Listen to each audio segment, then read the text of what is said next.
लोकसभा चुनाव के तीसरे चरण का मतदान शुरू हो चुका है। भिलाई नगर विधानसभा क्षेत्र के अलावा जितनी भी दुर्ग लोकसभा क्षेत्र के अंतर्गत विधानसभाएं सभी में सुबह 7 बजे से ही लगातार की भीड़ देखने को मिली। लोग सब परिवार मतदान करने आ रहे हैं। चूँकि मतदाता जागरूकता को लेकर के जिला प्रशासन सहित अन्य सामाजिक संगठनों द्वारा विभिन्न प्रकार के आयोजन किए गए थे, लोगों को जागरूक किया गया था। अभी इस वक्त हम मौजूद हैं सुपेला के, आप देख सकते हैं सुपेला के संगवारी मतदान केंद्र में। हमारे साथ मौजूद हैं नगर निगम में नेता प्रतिपक्ष भोजराज सिन्हा जी। आइए हम इन्हीं से जानने की कोशिश करते हैं। आप भोजू जी, आप पहले ये बताइए कि आपके द्वारा वोट दे दिया गया? बिल्कुल, मेरे द्वारा सर्वप्रथम वोट डाला गया और निश्चित जिला प्रशासन के द्वारा एक अच्छी पहल, एक अच्छी लोगों को जागरूकता के प्रति लोगों को जागरूक किया गया और एक गर्मी को ध्यान में रखते हुए बहुत पर्याप्त व्यवस्था की गई। और साथ साथ में आज का जो मौसम है, सुबह से ही देखने के लिए मिला कि आज का मौसम बड़ा खुशबूदार और बड़ा सुहाना मौसम था। क्योंकि जैसा आपके द्वारा कहा जा रहा है कि खुशबूदार सुहाना मौसम था, तो निश्चित रूप से ये सही बात है। तो आप ये सबसे दूसरा सवाल है कि यहाँ पे ये आता है, क्योंकि यहाँ सभी मतदान केंद्रों में लगातार लोगों का जमावड़ा देखने को मिल रहा है। तो आपको क्या लगता है कि दिल्ली की जो गद्दी है उस पर विजय बघेल जी काबिज होंगे कि राजेंद्र साहू जी? देखिए, ये पूरे भारतवर्ष में एक लहर चल रही है। मोदी जी की लहर है, श्री राम जी की लहर है और भारतीय जनता पार्टी जो देश की रक्षा से लेकर सुरक्षा तक को लेकर के जो काम की है, मोदी जी की जो गारंटी काम की है, मोदी जी का जो कार्य किया है, आज प्रत्येक गली गली का बच्चा, गली गली का नौजवान, गली गली की दीदी, गली गली की बहनें, गली गली के बुजुर्ग सिर्फ राम में हो गए हैं, मोदी में हो गए। भारतीय जनता पार्टी के समर्थन में भरपूर वोटिंग चल रही है। विपक्ष कहीं दिख ही नहीं रहा है आर बाहर। जैसा कि आपके द्वारा भारत की बात की जा रही है, तो मैं छत्तीसगढ़ के संबंध में आपसे ये जानना चाहूँगा, क्योंकि छत्तीसगढ़ के लोकसभा क्षेत्र के अंतर्गत दुर्ग में जैसा कि भाजपा द्वारा भी हालांकि जो प्रयास शुरू किया गया, महिलाओं को निश्चित रूप से लाभ मिल रहा है महतारी वंदन योजना का, और लेकिन कांग्रेस का भी कहना है कि उनके द्वारा आने वाले समय में यदि सत्ता में आती सरकार बनती है तो महिलाओं को 8,000 रुपये हर माह दिया जाएगा। इस पर आपका क्या कहना है? देखिए, साय जी का 1,000 अपना है और ये 1 लाख का झूठा सपना है। ये महिलाएं बोल रही है कि 1,000 अपना है, 1 लाख सपना है।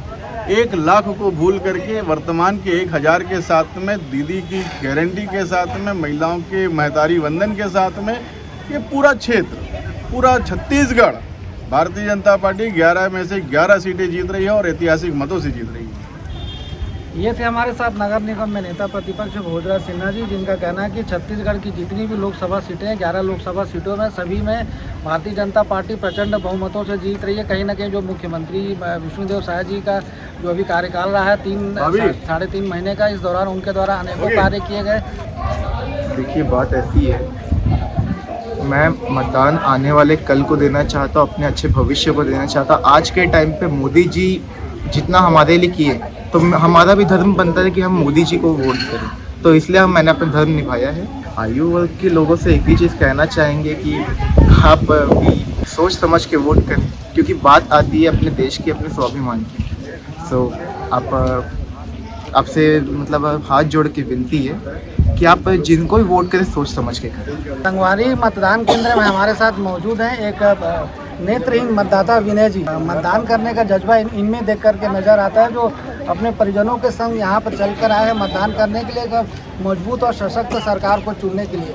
हाँ विनय जी, सबसे पहला सवाल है कि क्योंकि आप नेत्रहीन, तो आपके मन में किस तरह की जिज्ञासा है? सुविधा मेरे को तो ये है कि आया हूँ और वोटिंग किया हूँ, तुरंत बाहर आ गया। जैसे पहले भीड़ रहती थी उस टाइप का ऐसा कुछ नहीं है ना। नहीं, मैं तो सीधे घर से निकला मिशन से रात में और सीधे घर यहाँ आया, वोट डाल के जा रहा हूँ। परसों चुनाव में भी दिया हूँ और अभी जो विधानसभा का हुआ उसमें भी दिया हूँ और ये अभी लोकसभा का हो रहा है इसमें भी दे रहा हूँ। दे के आ गया हूँ। हमारे साथ मौजूद है विनय जी की धर्मपत्नी सीमा जी। सीमा जी, इन्हें लेकर के आइए साथ में मतदान केंद्र में मतदान करने को लेकर के, जो निश्चित रूप से सराहनीय पहल देखने को मिली। सीमा जी बताएंगे आपके मन में कैसा जज्बा जाएगा, आप क्या सोच करके आखिर मतदान करने हस्बैंड को लेते हैं? वोट तो हमारा जन अधिकार है, ये देना चाहिए सभी को। तो यही सोच के कि हमारा मतदान मतलब सही अच्छी सरकार में जाए, अच्छी सरकार मिले जो आगे सबका भला सोचे। मैं एक ही कहना है कि चाहते जो नेत्रहीन हैं इनकी पेंशन वगैरह के लिए, जो अभी विकलांग हुए हैं, नेत्रहीन हुए हैं, उनके लिए पेंशन जारी करना चाहिए। क्योंकि क्या बोलते जो पहले हो चुके हैं उनका बस नाम है, जो अभी हुए हैं नेत्रहीन उनके लिए कोई सरकार व्यवस्था नहीं बना रही है। क्योंकि अभी महतारी वंदन योजना का लाभ आपको मिला है, हाँ मिला है। तो सरकार से आप किस तरह की अपेक्षा करती हैं? कम से कम मेरा पेंशन चालू हो जाए। जी, किस तरह की अपेक्षा करते हैं मीना जी आप सरकार से? मैं चाहता हूँ कि कम से कम मेरे को कुछ पैसा मिलना चालू हो जाए, कम से कम कुछ सहारा हो जाए। मतलब आपको इनके शुरू से जैसे- पेंशन नहीं मिली? नहीं, अभी मेरे को फिलहाल मेरे को 4 साल 5 साल हुआ मेरे को ये सब। पेंशन नहीं मिल रही है? अभी कहाँ शुरू हुआ कुछ भी। मतलब जो अभी हो रहा है विकलांग लोग, तो उनके लिए कुछ तो होना चाहिए ना व्यवस्था। किसी तरह की मतलब सुविधा जो मिलनी चाहिए सरकार से वो नहीं मिल रही। नहीं मिली। ये थे हमारे साथ दिव्यांग मतदाता ना विनय जी, जिनका कहना है कि सरकार से इन्हें, क्योंकि नेत्रहीन है, सरकार से इन्हें किसी तरह की सुविधा नहीं मिल रही है। दिव्यांगों को जिस तरह से सुविधा दी जानी चाहिए वो सुविधा नहीं मिल रही है, जिसकी वजह से फिर भी देखिए ये जज्बा देखने को मिलता है कि इनकी जो धर्मपत्नी अपने साथ उन्हें मतदान केंद्र तक लेके आई, बाकायदा उन्होंने उनके द्वारा मतदान किया गया, अब उन्हें लेकर के जा रही। तो निश्चित रूप से एक अच्छा प्रयास है। अन्य लोगों को भी इससे सीखते हुए, इसे देखते हुए मतदान करने को लेकर के जो जागरूकता अभियान चलाया जा रहा है उसमें अपनी सहभागिता देकर मतदान किए जाने की ज़रूरत है। हमारे साथ मौजूद है सुपेला के इस मतदान केंद्र में एक मतदाता रामचंद्र साहू जी, जो लगातार मतदाता को जागरूकता को लेकर के भी अपनी सहभागिता देते आए हैं। पिछले कुछ महीनों से लगातार इनके द्वारा विभिन्न माध्यमों से लोगों को मतदान करने के लिए लेकर जागरूक किया जाता रहा है। आज खुद स्वयं यहाँ पे मौजूद है। जी रामचंद्र जी, क्या कहना चाहेंगे? भैया, सबसे पहले तो आज लोकतंत्र का महापर्व है, उसके लिए सभी मतदाता और देशवासियों को बहुत बहुत शुभकामनाएं। और ये हम लोग की एक सबसे बड़ी परिवार में बंटवारा हो सकता है, सभी चीज़ में बंटवारा हो सकता है, लेकिन इस अधिकार का बंटवारा कभी नहीं हो सकता जो लोकतंत्र हमें अपना मतदान करने के लिए देता है। आज थोड़ा देर पहले अभी अब जो विकलांग जोड़ी थी अपनी पत्नी के साथ, वो बेचारी लेके आई थी अपने पति को, उनसे सीखने को मिलना चाहिए कि मतदान का कितना बड़ा महत्वपूर्ण है। आपका मतदान आपके उस अधिकार को दिलाता है जो देश भर में सभी किसी वर्ग को, सब वर्ग को बराबर माना जाता है, चाहे वो अंबानी से लेकर हो, चाहे राजा से हो या रंत तक हो, सबका अधिकार मतदान है। ये लोकतंत्र का त्यौहार है, इसमें हर किसी को हिस्सा लेना चाहिए। ये हमारे आने वाले पीढ़ी के भविष्य का तय करता है, ये आने वाले हमारे देश को तय करता है, ये आने वाले हमारे देश को किस बुलंदी में ले जाएगा उसको तय करता है। इसलिए प्रत्येक भारतीय नागरिक जो मतदान का अधिकार रखता है, 18 वर्ष ऊपर हो चुका है, प्रत्येक नागरिक मतदान जरूर करे। ये हमारे देश के भविष्य को तय करने वाला मतदान है। ये आम चुनाव पूरे देश भर में चल रहा है। पूरे देशवासियों को यहाँ से मैं अपील करना चाहूँगा कि अपना मतदान 100% करें और हम पूरे विश्व में जाना जाए कि वर्ल्ड के, विश्व के सबसे बड़े लोकतंत्र देश में शांतिपूर्ण मतदान कैसे होता है और कितने अच्छे एक दूसरे के साथ भाईचारे के साथ मतदान किया जाता है। क्योंकि साहू जी देखने को मिल रहा है पूरे दुर्ग लोकसभा क्षेत्र में लगातार सवेरे से लोग मतदान करने के लिए घरों से निकल रहे हैं। हालांकि धूप अभी शुरू हुई, लेकिन सवेरे चूँकि बदली थी, अच्छा मौसम था, लगातार लोग घरों से निकले, मतदान किए। तो आपको क्या लगता है इस मतदान के बढ़े हुए प्रतिशत को देख करके कि इस बार दुर्ग लोकसभा क्षेत्र की जो जनता है दिल्ली की गद्दी में किसे भेजना पसंद करे? देखिए, लोकतंत्र में तो अभी एक पार्टी लेवल की बात के हिसाब से पूछ दिया शायद मेरे ख्याल से, तो हम तो राष्ट्र की सोच के हिसाब से चलेंगे और राष्ट्र हमारा बढ़े, हमारा देश बढ़े। इसमें प्रत्येक मतदाताओं को अपना अधिकार होता है कि हम अब किस प्रत्याशी को खोजेंगे।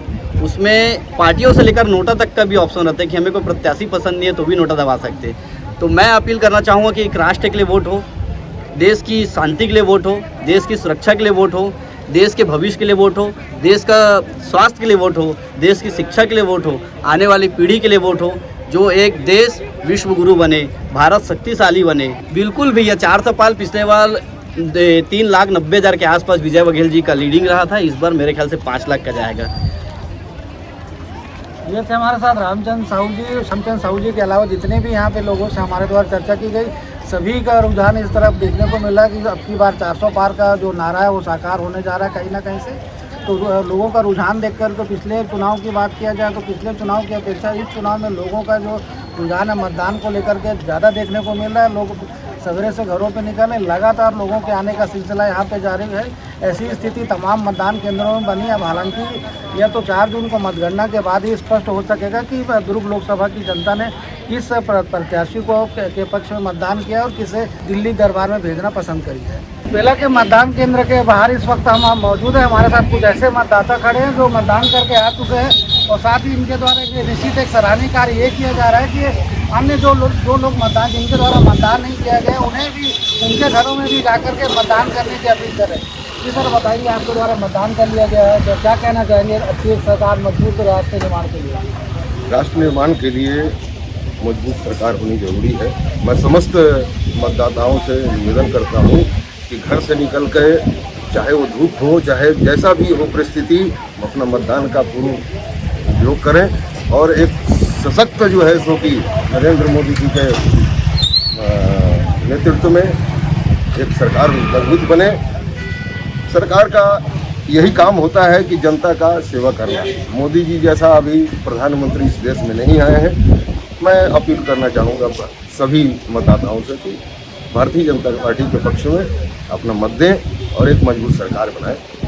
जी भैया, आप क्या कहना चाहते हैं? जी, हम भी यही बोलना चाहेंगे कि मोदी जी के नेतृत्व में देश को मजबूती मिले और भारतीय जनता पार्टी को ज़्यादा से ज़्यादा बढ़ चढ़कर वोट डालें, वोट करें और हमारे मोदी जी का नेतृत्व बहुत अच्छा है। सब जगह कुल मिला के यही देखने को मिल रहा है, जिनसे भी चर्चा की जा रही, सबको यही कहना है कि मोदी जी के नेतृत्व में इस बार सरकार बनाना है। इसके पश्चात जो प्रदेश सरकार है, विष्णुदेव साय सरकार, उसके द्वारा भी जनहित से जुड़े कार्यों को लगातार अंजाम दिया जा रहा है सभी वर्गों को लेकर के। तो देखने वाली बात ये होगी कि आगामी 4 जून को मतगणना के दौरान दुर्ग लोकसभा क्षेत्र की जनता किस प्रत्याशी को, या विजय बघेल हो चाहे राजेंद्र साहू, किसे दिल्ली दरबार तक पहुंचाना चाहते हैं। पॉइंट मीडिया न्यूज़ के लिए दीपक तल्लेवार के साथ संजय दुबे।